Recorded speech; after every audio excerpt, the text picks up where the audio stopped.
playing in an open floor. I love the fact that we had 27 fast break points. We shot the three ball well, and just collectively as a team, it was a dominant performance, wire to wire. How much of getting the three ball to go like it did tonight, season highs for Trey and for Herb, is about the Pels being in the correct mindset versus what the defense is giving? It's always a little bit of both. You know, our goal is to try to shoot 40 threes, catch and shoot threes.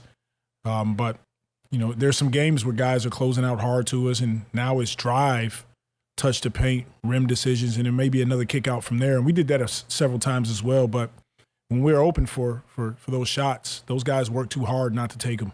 And the road record, definitely a big flip from last season. You have way more wins already on the road this year than last year. Could you point to a difference? What's enabling you to have this type of success in enemy territory? Well, it's nothing that we necessarily go in and talk about. It's about focusing on our opponent, locking in on the details, which our guys are doing. Our game plan discipline tonight was extremely high, and we want to, every game, give ourselves a chance to win it. And it's special when you can go out on the road and win games. It lets you know you have an opportunity to be in a really good team. Coach, general question about basketball, related a little bit to Lithuania and Jonas Valanciunas about the Olympics. And Kevin Durant said that they want that to win the games in the Olympics by 40 or 50 points. And obviously the 10 US keeps being the best in the world and the NBA the best league.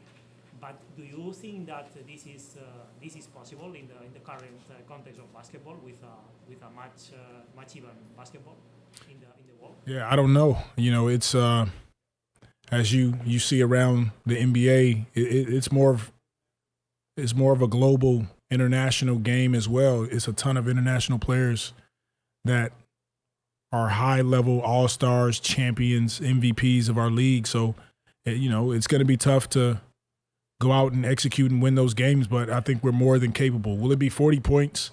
I'm not sure, but when that time comes, I'm sure, you know, the USA team will put together a team that can go out and compete and bring home gold. Coach, what do you tell your team when you're up that big to keep pounding and respecting the game and just, you know, blowing up your lead? My discussion in the huddle is win your minutes. Each individual that touches the floor, we have a standard that we want to play in. You never know when your number is going to be called, so no matter the score, we continue to play together, play hard, take quality shots. It starts with our defense, as I mentioned earlier, but, you know, extremely proud of this group. It's a great step in the right direction and good to get a win to start our road trip. Coach, about Trey Knight, 10 threes. Yeah. Obviously, he caught fire. Talk about that night.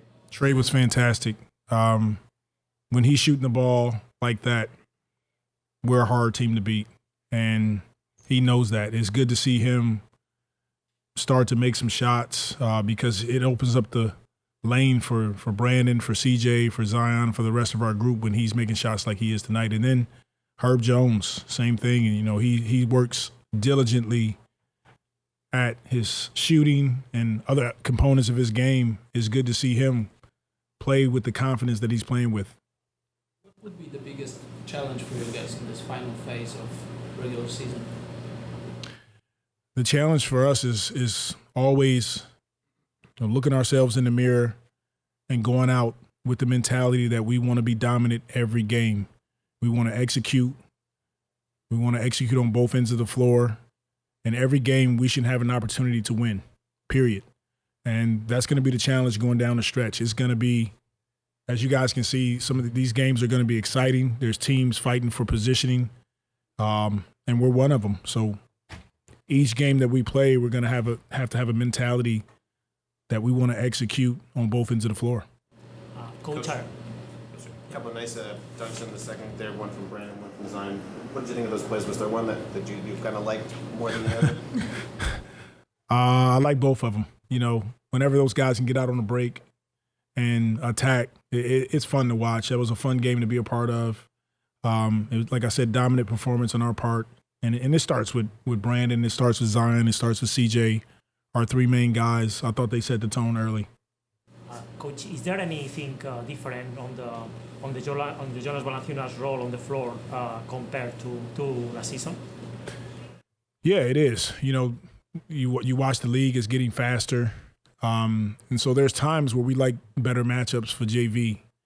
He'll start games, and then a lot of teams are going small, so we try to match him up with some of their bigs that are not as fast, not spacing the floor as much, and those are times that he can take advantage on, really on both ends of the floor, but definitely on the offensive end. Coach, last one for me.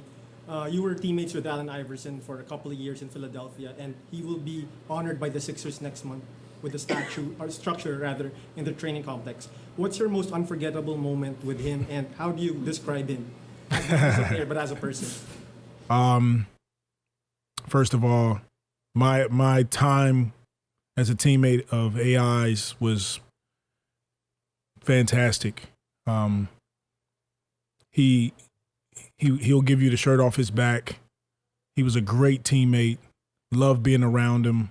Loved challenging him in one-on-ones that I never beat him in. But I have a ton of great moments being around him and what he did for our team, the community, and the whole league. I mean, there's a ton of guys wearing sleeves right now because he started kind of that trend, that cultural trend.